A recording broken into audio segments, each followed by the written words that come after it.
జనగామ జిల్లాలో master mind మరి stamp duty scam తో భారీ కుంభకోణానికి తెరలేపిన ఆ మాస్టర్ మైండ్ ఎవరు, తెర వెనుక ఎవరున్నారు, ఎవరు నడిపిస్తున్నారు? సాఫ్ట్వేర్ కింగ్సే పనేనా? జనగాంలో వెలుగులోకి భారీ కుంభకోణం. జనగామ జిల్లాలో వెలుగు చూసిన స్టాంప్ డ్యూటీ స్కామ్ ఇప్పుడు రాష్ట్ర వ్యాప్తంగా సంచలనం సృష్టించింది. మాన్యువల్ గా ఉన్న కాలంలోనే చోటు చేసుకున్న రీతిలో ఈ స్కామ్ జరగడంతో అసలు ఎలా సాధ్యమైందంటూ పెద్ద ఎత్తున చర్చ జరుగుతుంది. అయితే ఇది ఒక మీ సేవా కేంద్ర నిర్వాహకుడి వల్ల సాధ్యమయ్యే పనేనా?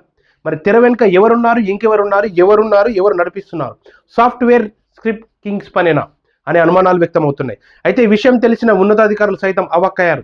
ఇలాంటి దోపిడీకి అవకాశం లేకుండా ఉండేందుకు దిద్దుబాటు చర్యలకు శ్రీకారం చుట్టారు. ధరణి పోర్టల్ కు ముందు వ్యవసాయ భూముల రిజిస్ట్రేషన్లు కూడా సబ్ రిజిస్టర్ కార్యాలయంలోనే జరిగేవి.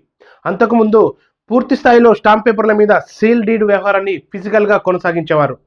ఆ తర్వాత డాక్యుమెంట్లను స్కాన్ చేసుకున్న తర్వాతే కొనుగోలుదారుడికి ఇచ్చేవారు. ఇప్పుడంతా ఆన్లైన్లో నడుస్తుంది. భారీ కుంభకోణానికి ఆన్లైన్లో తెరతీశారు. భూముల రిజిస్ట్రేషన్లో ప్రభుత్వం నిర్దేశించిన మార్కెట్ విలువ ఆధారంగా చెల్లించాల్సిన స్టాంప్ డ్యూటీ రిజిస్ట్రేషన్ చాలాన్ని మొత్తం చెల్లించలేదు. అతి తక్కువ మొత్తాన్ని చాలన్ రూపంలో చెల్లించి ప్రాసెస్ స్టార్ట్ చేయించారు.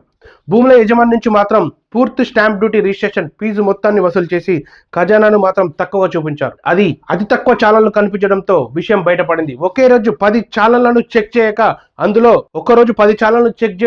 అందులో భారీ స్కామ్ బయటపడింది.